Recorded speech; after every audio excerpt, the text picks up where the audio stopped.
Hello बच्चों, आज की क्लास में मैं आपको क्लास 9 हिंदी अंबर भाग 1 का जो चैप्टर 3 है ब्रज की संध्या, उसकी मेरी रिवीजन क्लास करवाऊंगी, जिसका मैंने पार्ट वाइज एक्सप्लेनेशन पहले अपने चैनल पे कर दिया है। ये वीडियो आप एग्जाम टाइम में देख सकते हैं, जिससे आपका रिवीजन हो जाएगा। ठीक है बच्चों, तो शुरू करते हैं। दिवस का अवसान समीप था, मतलब जो सूर्य जो है वो अस्त होने वाला था। गगन था कुछ लोहित हो चला, लोहित मतलब लाल।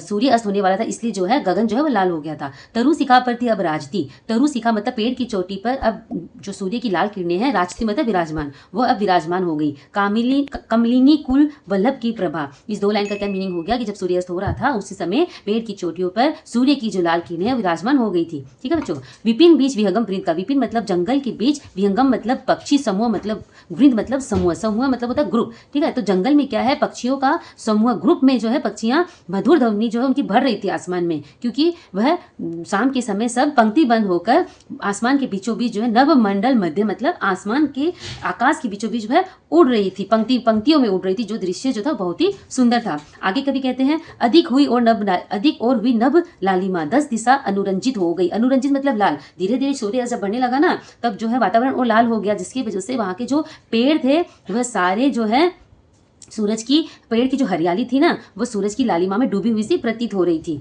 ठीक है, फिर क्या कहते हैं कवि कि जो धीरे धीरे जो किरणें हैं वह पेड़ों से होती हुई पुलों पर आने लगी, झलकने पुलिनों पर लगी गगन के तल की लालिमा, जो आसमान की जो लालिमा पेड़ों से होते हुए पुलों पर आने लगी। पुलों मतलब तट होते ना सागर के, तो जो आसमान की जो लालिमा है वो सरी सरोवर के जल में पड़ी, मतलब जो नदी झील लेक ये सब होते हैं ना, उस पे उसकी जो छाया जब पड़ी उस आसमान की, तो अरुणिता अति ही रमणीय थी। अरुणिता मतलब जो लालिमा थी वो बहुत ही रमणीय मतलब सुंदर थी, एट्रैक्टिव थी। ठीक है, अचल के शिखरों पर जा चढ़ी किरण पादव शीश विहारिणी। अब धीरे धीरे स्थल भाग से होते हुए, जल भाग से होते हुए, अब ये जो सूर्य की किरणें हैं वह पहाड़ों के शिखरों पर जा चढ़ी, पेड़ों पे थी, पुलों पे, पहाड़ों पर जा चढ़ी।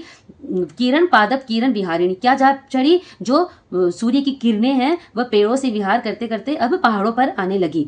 अब जो धीरे धीरे है सूर्य का समय बढ़ रहा था, तरणी बिंब तिरोहित हो चला, मतलब जो सूर्य का जो किरणें अब धीरे धीरे वह छिप रही थी गगन मंडल मध्य सने से, मतलब गगन के जो आसमान से है ना, सूर्य की जो किरणें हैं वो धीरे धीरे अब छिप रही थी, क्योंकि सूर्यास्त अब बढ़ रहा था।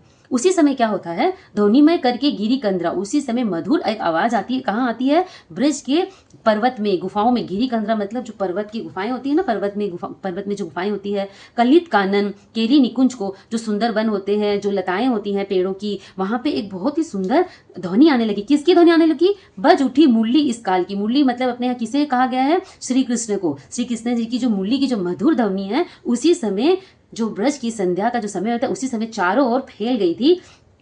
तरणिजा तट रांचित कुंज में, जो यमुना के किनारे वो जो मधुर ध्वनि, जो श्री कृष्ण की जो बांसुरी की ध्वनि थी ना, उससे सारा वातावरण मुखरित हो गया, जो बहुत ही अच्छा लग रहा था, बहुत ही रमणीय लग रहा था। तो ये आपका एक्सप्लेनेशन पूरा कंप्लीट हो गया है। इसका जो आशा स्पष्ट है, जरूर एग्जाम में आ सकता है। आप अच्छे से स्पेलिंग पर जरूर पढ़िएगा, स्पेलिंग पे ध्यान दीजिएगा, और इसको आप अच्छे से पढ़ के जाइएगा। और जो कवि परिचय है वो भी जरूर पढ़िएगा, उससे भी बहुत प्रश्न आते हैं। ठीक है बच्चों, तो आज की क्लास में यही समाप्त करती हूँ। पसंद आए तो लाइक सब्सक्राइब जरूर करना। बाय।